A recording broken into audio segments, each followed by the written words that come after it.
Welcome back to iTTV's lesson on Biology Form 4. Dear students, welcoming you back into cell organization as well.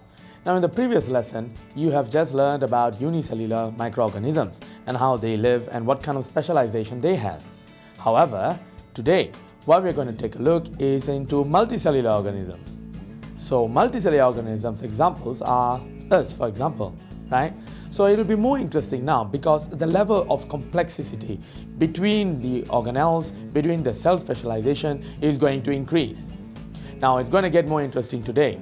Why? Because we'll be learning about cells, tissues and organs and systems found in the human system. Alright, let's continue into multicellular organism and cell organization.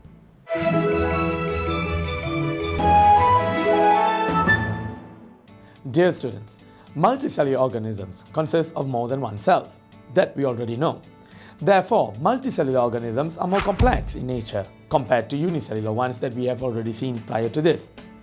Now, in a multicellular organism, a wide number of cells or a big number of cells, they perform a certain specific function and therefore they are called tissues.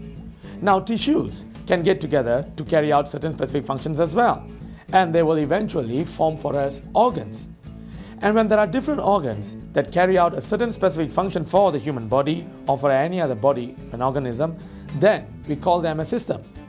So take for example, the human blood circulatory system. The human blood circulatory system comprises of few organs, and let's take a look at them. The heart, for example. The human heart has a function of pumping blood throughout the body. Now, the heart consists of cardiac tissue, which is an example of muscle tissue. Now, the muscle tissue comprises of muscle cells. Therefore, now you can already see how the specialization and organization happens in a living organism. Cells make up tissues, tissues make up an organ, and organs, few of them, they get together to form a specific function. We call that a system. And when many systems are joined together in harmony, we call it an organism. Now, so let's take a look at a presentation. Complex organisms consisting of many cells which carry out a certain specific function. Now these are cells. Now, tissue is a group of similar specialized cells performing a specific function. An organ, however, for example, the heart, is a group of tissues which perform a specialized function. Several organs working together form a system. And the given example for you is the human blood circulatory system. Now, when all the systems function together, they form an organism. Now, we are a complete organism comprising of many systems, which comprise of many organs, which comprise of multiple tissues, which comprise of a wide multitude of cells, thus claiming cell becoming the basic unit of life.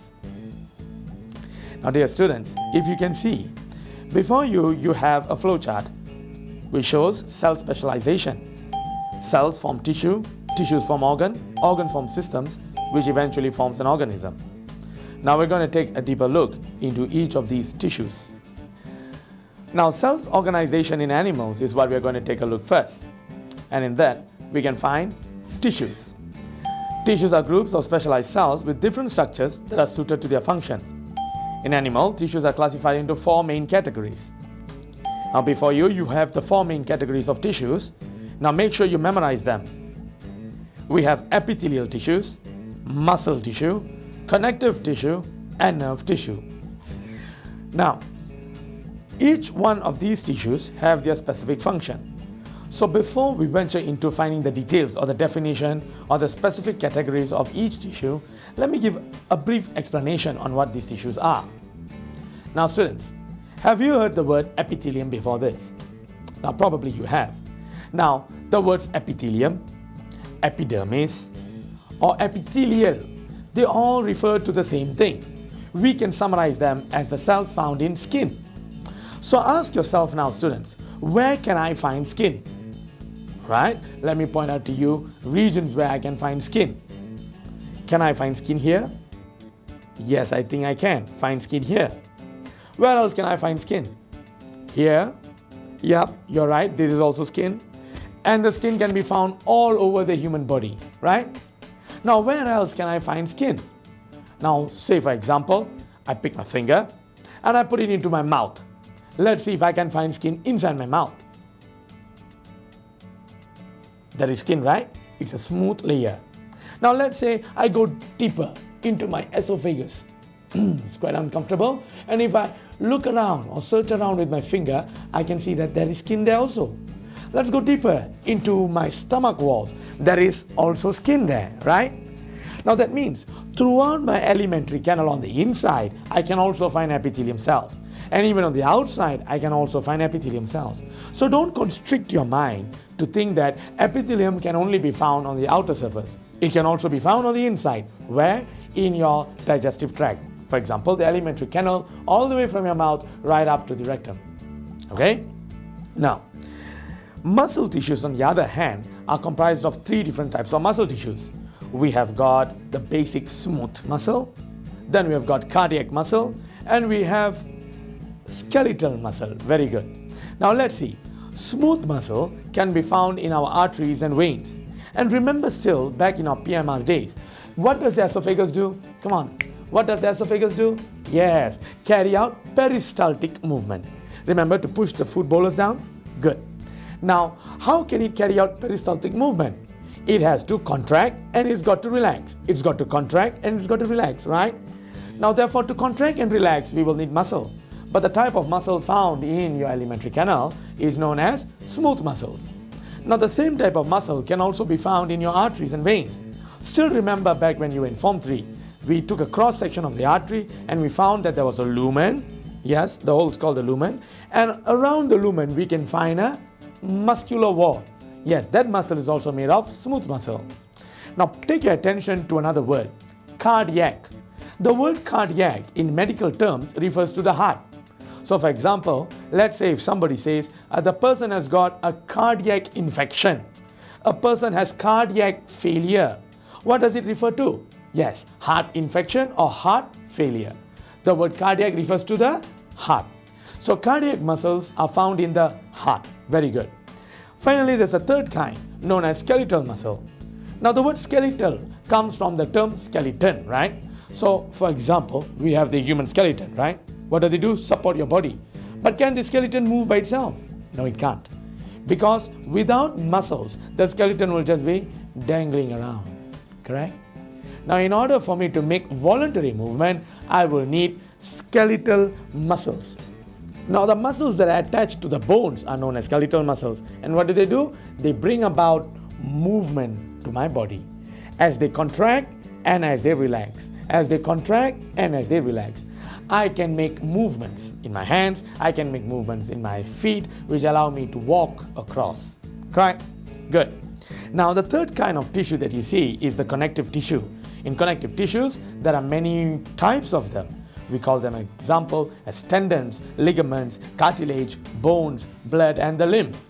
Now, what are all these? We will see each one at a time. Okay? So just be patient for that. Finally, we have nerve tissue. Take, for example, myself. All right? Take, for example, myself. And let's say I am moving near a restaurant. And in the restaurant, there's a hot grill plate. So let's just imagine that this table here is a hot grill plate. Okay? Now, in this hot plate, I'm not aware. So as I walk across to this hot plate and I put my hands on it, what will I do? Will I wait for a long moment and say, it's hot. I got to remove my hand, man. If I don't remove my hand, it's going to burn. Ouch, it hurts. Do I make slow movements like this? No. The moment I touch it, I would, ouch, immediately remove my hand before it gets hurt or seriously being injured. What helps me to carry out this kind of a coordination with my body? Now you see, at the tips of my fingers, I can find something known as receptors. You already know that, right? Okay. Now the receptors are attached to the brain through a nerve cell. Now the nerve cells carry the electrical impulse generated by the receptors and they send information to the brain. Now what does my brain do? My brain processes that information and sends back an impulse to my muscle, telling my muscle to, you gotta contract, man, let's contract. And thus removing my arm away from injury. Now, do we need these nerve cells? Of course we do. Because without these nerve cells, we will not be able to contract or move our muscles. We will not be able to respond towards any external stimuli. Okay? Now let's say, watch me very closely. Let's say I pick a little stone and watch very closely, and all of a sudden I throw it at you. What do? You immediately flinch or you move, right? Why did you do that? That is known as reflex action. Now that action is possible thanks to your nerve cells. Let's carry on and see in detail what are all these tissues.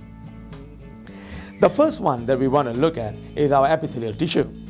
Now the epithelial tissue consists of more than one layer of surface cells. The cells are tightly interconnected to form a continuous layer over the body surface. For example, the skin and the mouth and your alimentary canal.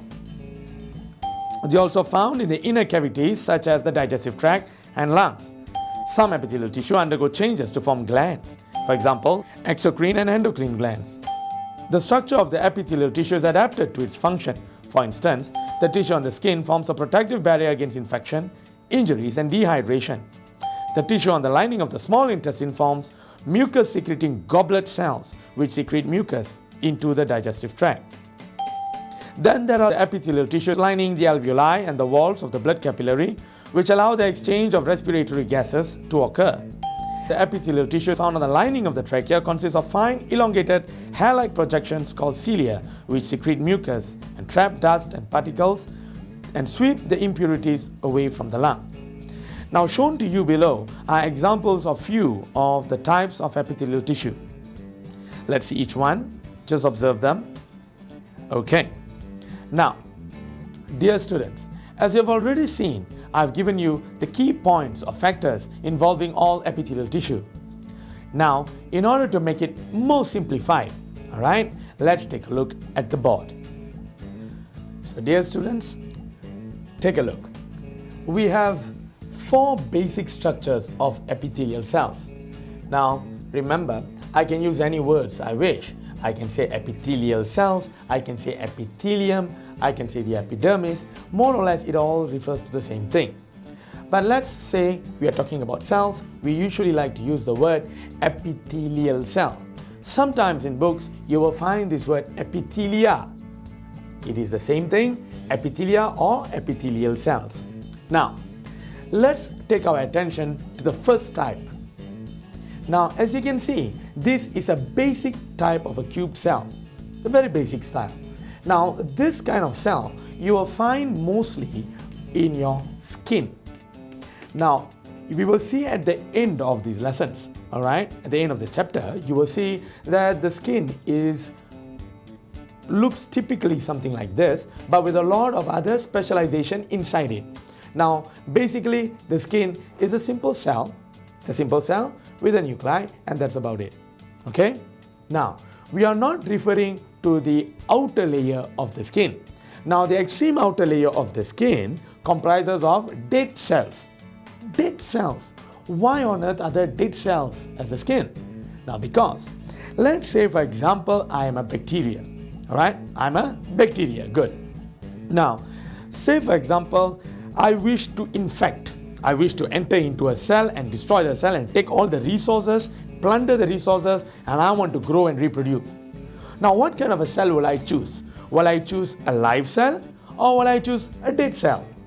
Ask yourself, if I give you an option of either going for a holiday to a beautiful island like Phuket Island in Thailand or like the Bali Island in Indonesia, would you go there or would you rather go to the Sahara Desert or maybe the Australian outback? Where would you prefer? You prefer these tropical islands, right? Why? Because you've got enough resources, the temperature is good, okay, you've got enough water, you've got enough food. However, in a deserted place, do you have enough food? No. Do you have enough water? No. Is the temperature correct? No. So why would you want to go there? The same way, a bacteria wouldn't want to infect dead cells. Why? Because a dead cells does not have any resources. So now, it was a beautiful mechanism the skin formed by itself. You see, by having dead cells covering our external surface, what happens is the bacteria or other pathogens cannot infect them, thus making our skin antibacterial or anti-pathogenic. Now there is another function to it. Because our external skin is dead, therefore it is also waterproof. Therefore our skin cannot permeable or is not permeable to water. Now this is a basic structure. Now there are other adaptations to the skin. Let's take a look at the second type. Let's move on here. If you see and compare this cell to the previous cell, you will see that this cell has got a smaller thickness or a very thin cell. Now a thin cell has got its own advantage. What's the advantage? It has got a high total surface area per volume. Now what is the importance of total surface area per volume? Take for example the human alveoli. The alveolus, Okay. In the alveolus, you will need to have an efficient exchange of gases between carbon dioxide and oxygen gases. Imagine if the skin or the epithelium of the lung or the alveoli was as large as the previous cell. If it was as large as the previous cell, can oxygen and carbon dioxide penetrate easily into it? I doubt. Therefore, special adaptations occurred to make the epithelial cell in the lung or the alveoli thin. And as they are very thin, they increase efficiency of gaseous exchange. Can you see? Now, let's say we move to another part of the human body. For example, our trachea. Now the trachea is the tube that connects, or there is a windpipe that connects our nasal cavity to our lungs. Correct? Now in the trachea, we can find it is being lined. The trachea is being lined by a series of cells that look something like this, with a special adaptation. What is the adaptation? It has on its surface hair-like structures. Can you see? Hair-like structures. What is the function of these hair-like structures? Why are there these hairs? These are not known as hairs, whereas these are known as cilia. Now, the cilia found in this kind of tissue or this kind of cell helps to trap microorganisms and dust that might enter into the lung. So, with the existence of these type of cell lining our trachea, what happens now? Yes, we have just prevented microorganisms and dust from gaining access into the lungs. Watch the next kind of cell. Now, this is a special kind of epithelial cell. Why? It has got some kind of secretive region. Now, secretive not as in secrets, as in it can secrete something out into the surface. Let's see. The cell has a little secretive gland. Now, this can either be mucus, okay, or it can also be sweat, or it can also be something known as sebum. Now mucus, I think you know already what mucus is. Mucus is the icky-wicky stuff, that sticky fluid that flows out from your nose or from the throat that you cough out during your infection, when you get a phlegm infection or something like that, right? Okay, that mucus is something that's very important. Why? The mucus contains high concentration of lysozymes that will help to clean your trachea or the esophagus itself. Now, this mucus is very, very important, not only to clear up your alimentary canal and your windpipe. It is also necessary to do this.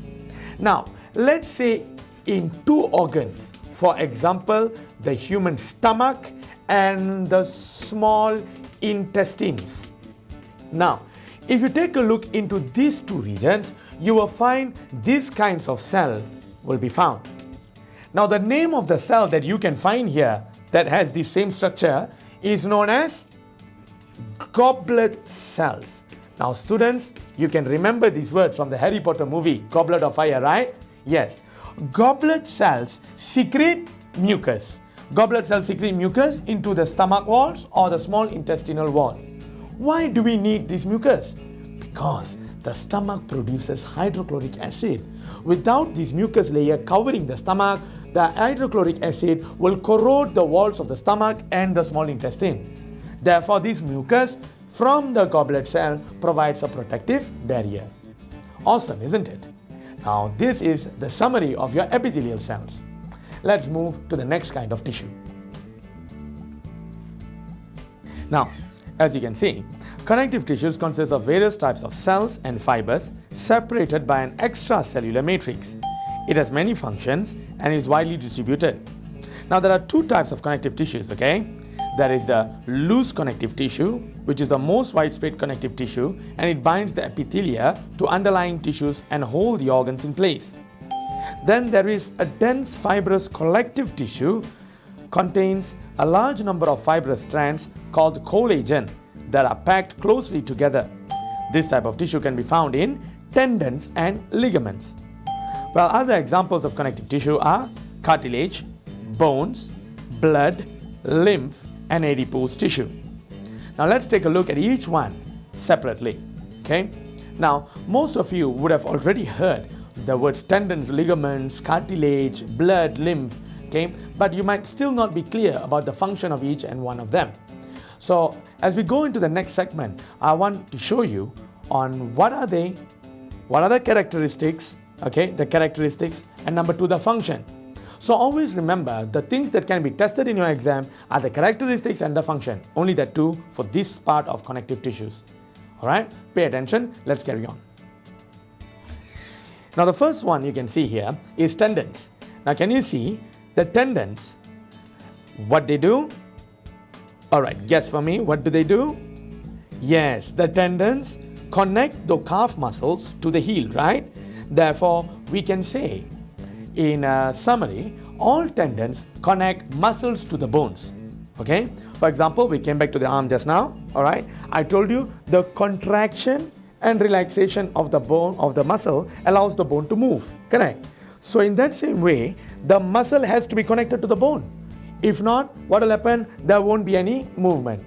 Now question, why doesn't the muscle directly attach itself to the bone? Obviously skeletal muscle, right? So it should be able to attach to the bone directly. Why not? Because of this problem. You see, the muscle is, although strong, it cannot attach and carry out its function at the same time. Say for example, I'm carrying a 50 kilogram or a 100 kilogram object in my hand. When I carry a very heavy object in my hand, what happens is the muscle will pull the entire weight and there is a chance for it to tear. Correct or not? So if we want to prevent it from tearing, we need to have a fibrous structure called the tendon that joins the muscle to the bone, which doesn't tear very easily. Okay? Next, let's take a look at ligaments. Ligaments, however, join the bones or they bind bones together at the joints. So let's say we have got two bones. These two bones need to be joined together at a certain joint, namely the elbow, correct? So in order for it to join at the elbow and sit together at the elbow, we will need ligaments, which are strong fibrous substances to tie up both these bones. Now if you are a meat eater, you're a non-vegetarian, then probably you eat chicken. The next time you get a chicken drumstick, check it out. You will have the chicken drumstick, you will have the flesh. When you peel off the flesh, on the edges you will find a whitish hard substance. You can eat that as well, and that is known as the tendons. Then you will find the chicken wing, where you have, it looks like a little N, and if you want to break the two parts of the wing, you get a pluck, you get that sound, right? Now when you get that sound, you just popped, broken the ligaments. Alright, let's carry on to the next part. Now, both tendons and ligaments are dense fibrous collective tissue. I told you that before. They connect muscle to the bone. Ligament connect the bones together at the joints. Now, moving on to cartilages. Now, cartilages can also be found in your chicken drumstick once again. Now, once you're done with the chicken, alright, you've had your fill of the muscle. Now, what is left is a bone. Now, on two ends of the bone, you can find a white substance sticking to the bone itself. Some of us will like to scrape on it. When you chew, they form like a very sandy substance, right? Yes, that is the cartilage. Now, cartilage can be found in your body as well. Where? Does my ear have any bones? If it has bones, it wouldn't be flexible like this, right? So, the ear is made up of cartilage. And so is the nose, also made up of cartilage. Okay? Next. The cartilage consists of strong, flexible connective tissue, and which is white in color. It provides support for the nose, the ear, the outer covering of the bones at the joints to facilitate movement. It is also found between the vertebrae, which acts as a cushion to absorb pressure. Your vertebrae referring to the backbone. Okay, so the backbone consists of 33 different small bones. So each bone will sit on the other bone, and without a cartilage, what will happen? The bones will start to grind with each other, and it will cause hurt. For example, at joints, two bones will come together and they will grind each other, which will be hurt, right? So what do? You put a cushion barrier here. The cushion is known as cartilage, which acts as a cushion which absorbs pressure. Okay? Now, let's move to bones. Now, bones are also an example of connective tissue. It consists of cells embedded in a matrix of collagen, hardened by mineral deposits such as calcium and phosphorus. Bones provide protection to organs in the body and support the body. Now, once again, function of the bone: protect, support. That's it. Protect and support. All right. For example, I have my heart, which is somewhere here. Okay. Now, if somebody would just push me in my chest and say, "Get lost, get away from here." When they push me, if I didn't have my sternum, what will happen? The impact would have touched my heart and I would have died. Correct. Let's say somebody comes to tickle me. Oh, now it's funny, isn't it? But let's say there were no bones, what would happen? It would have punctured my lung and I would have been dead by now. So you see, the function of the bone is to protect and give you support. Okay? Next. The blood is a very important connective tissue. Why? It consists of red blood cells, white blood cells, and platelets, which are suspended in the blood plasma. Blood cells are manufactured in the bone marrow of the long bones. Now students, long bones. Which is the longest bone in the human body? Huh?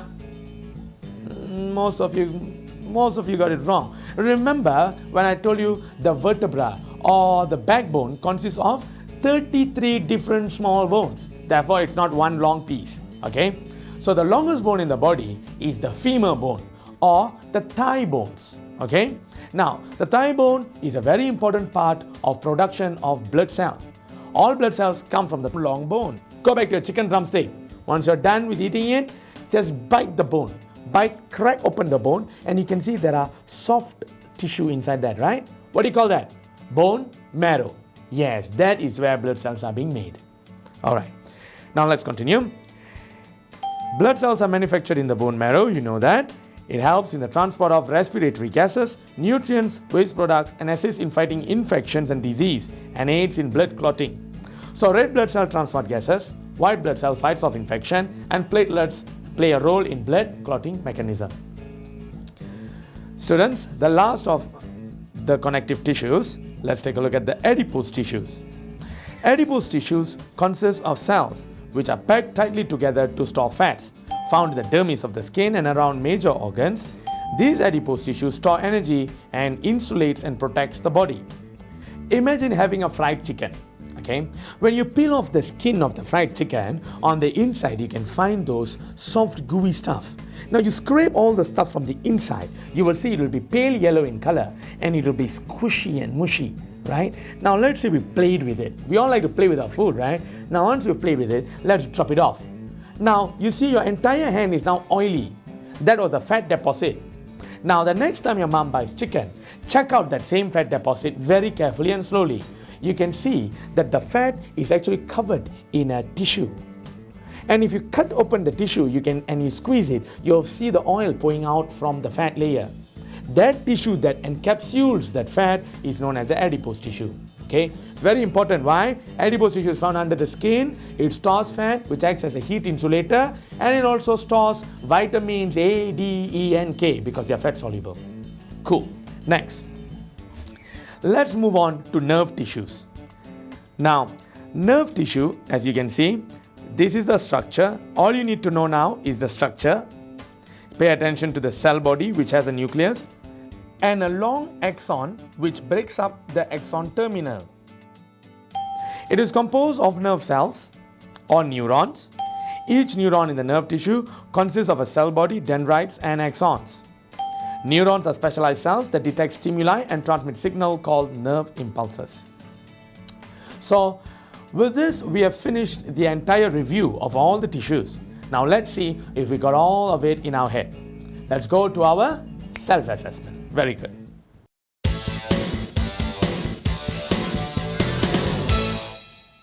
Question 1, dear students.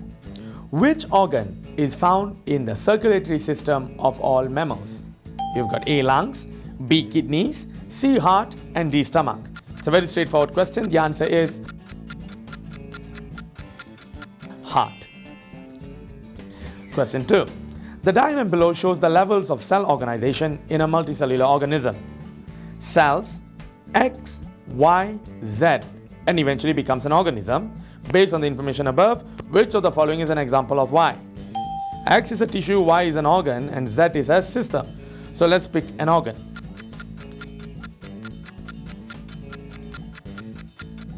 You are right, it is the heart. Question 3. Which of the following description is true about the importance of connective tissues to human beings? It protects the organs in our body, it stores fats, it joins and holds other tissues together, it transports food and oxygen. Got your pick already? Alright, let's check the answer out. It is D. 1, 2, 3, and 4. Next question. Cartilage plays an important part in the bones. Where is the cartilage found? 1. At the joints. 2. In the bone marrow of the long bones. 3. Ear. 4. In between the vertebrae in the vertebral column, which is the backbone, okay? Now go for your pick. You've got your answer? Let's check it out. The answer is B. 1, 3, and 4. Okay? Good. Question number 5. What are the connective tissues found in mammals? We've got 5 of them. Can you list them down? Okay. Few more. Okay. These are the answers. Tendons and ligaments, cartilage, bones, blood, and adipose tissue. You couldn't have got that wrong, right? Next one. How do the muscles and the bones of the arms and legs facilitate movement? Let's check it out. The muscles and the bones of the arm and legs are connected by tendons. Okay, next one. What is the difference between ligaments and tendons?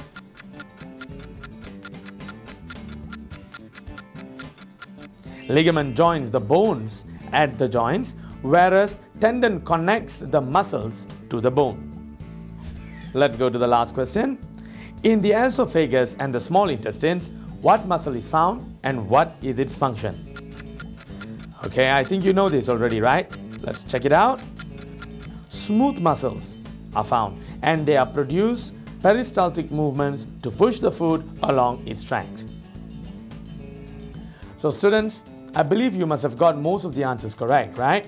Okay, so if you couldn't get any one of those, don't worry, just go back again and go through them again, all right? Then go through your notes again and figure out what is the reason for those answers, okay? So dear students, we have come to the end of this segment once again. And until we meet in our next lesson, it's goodbye from me, Mr. Gary, and thank you for watching iTTV. Till we meet again.